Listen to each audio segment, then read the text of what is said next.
Welcome to story time. Today story gingerbread man. ஒரு காலத்தில் ஒரு சிறிய குடிசையில் ஒரு சிறிய வயதான பெண்மணி ஒரு சிறிய வயதான மனிதருடன் வசித்து வந்தார்.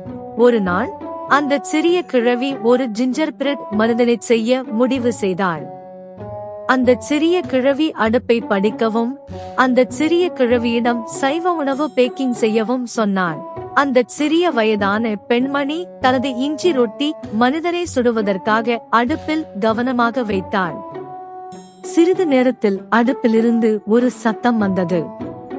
அது இஞ்சி ரொட்டி மனிதன்.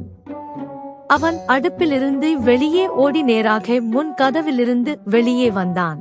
நிறுத்து, சின்ன இஞ்சி ரொட்டி மனிதன் என்று சிறிய கிழவனும் சிறிய கிழவியும் அழுதனர். ஆனால் கிஞ்சர் ரொட்டி மனிதன் நிறுத்தவில்லை. கிஞ்சர் ரொட்டி மனிதன் சாப்பிட விரும்பவில்லை. அதனால் அவன் கத்தினான், ஓடு ஓடு, உன்னால் முடிந்தவரை சீக்கிரம். நீ என்னை பிடிக்க முடியாது, நான் தான் கிஞ்சர் ரொட்டி மனிதன் என்று கத்தினார். அவன் தெரு முழுவதும் தோட்ட வாயிலை நோக்கி ஓடினான். கடைசியில் அவன் ஒரு பசுவின் வயலுக்கு வந்தான். நீ முதலில் என்னை பிடிக்க வேண்டும் என்று கிங்கர்பிரெட் மனிதன் கத்தினான். ஓடு ஓடு, உன்னால் முடிந்தவரை வேகமாக. நீ என்னை பிடிக்க முடியாது, நான் தான் கிங்கர்பிரெட் மனிதன். நீ சுவையாக இருக்கிறாய் என்று பசு சொன்னது. நான் உன்னை என் தேநீருக்கு சாப்பிடுவேன் என்று நினைக்கிறேன். அடுத்து கிங்கர்பிரெட் மனிதன் ஒரு குதிரை லாயத்தில் இருந்த ஒரு குதிரையை அடைந்தான். நீ மிகவும் சுவையாக இருக்கிறாய் என்று குதிரை சொன்னது. நான் உன்னை என் தேநீருக்கு சாப்பிடுவேன் என்று நினைக்கிறேன். நீ முதலில் என்னை பிடிக்க வேண்டும் என்று கிங்கர்பிரெட் மனிதன் கத்தினான். ஓடு ஓடு, உன்னால் முடிந்தவரை சீக்கிரம். நீ என்னை பிடிக்க முடியாது, நான் தான் கிங்கர்பிரெட் மனிதன். அவன் ஓடையை நோக்கி ஓடினான். நீ ஏன் ஓடிப் போகிறாய் என்று தந்திரமான நரி கேள்வி எழுப்பியது. ஓடையின் ஓரத்தில் ஒரு வயதான தந்திரமான நரி நின்று கொண்டிருந்தது. அவர்கள் அனைவரும் என்னை சாப்பிட விரும்புகிறார்கள் என்றான் இஞ்சி பொடி மனிதன்.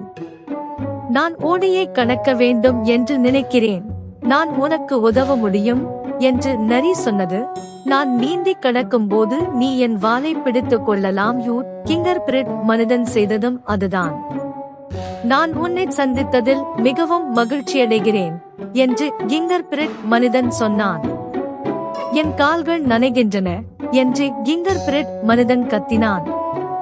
அப்போ என் முதுகில் கூதி என்று தந்திரமான நரி சொன்னது. அவர்கள் சிறிது நேரம் நீந்திக் கொண்டிருந்த போது திடீரென்று, ஓ, நான் மீண்டும் நனையப் போகிறேன் என்று கேட்டபோது அவர்கள் இன்னும் கொஞ்சம் தூரம் நீந்தினர். இறுதியில் தந்திரமான நரி, நீ ஏன் என் காதுகளில் குதிக்க கூடாது என்று தந்திரமான நரி பதிலளித்தது. இருப்பினும் கிங்கர்பிரெட் மனிதன் இன்னும் நனைந்து கொண்டிருந்தான். சரி, என் மூக்கில் குதி என்று தந்திரமான நரி பதிலளித்தது. எனவே கிங்கர்பிரெட் மனிதன் குதித்தான். ஆனால் அது போலவே தந்திரமான நரியும் அந்த இஞ்சி ரொட்டி மனிதனை காற்றில் தூக்கி எறிந்து ஒரே ஒரு கடியால் அவனை தின்றுவிட்டது. கதையின் நீதி, அந்நியர்களை கையாளும் போது கவனமாக இருங்கள். Thanks for watching. More stories. Subscribe my channel.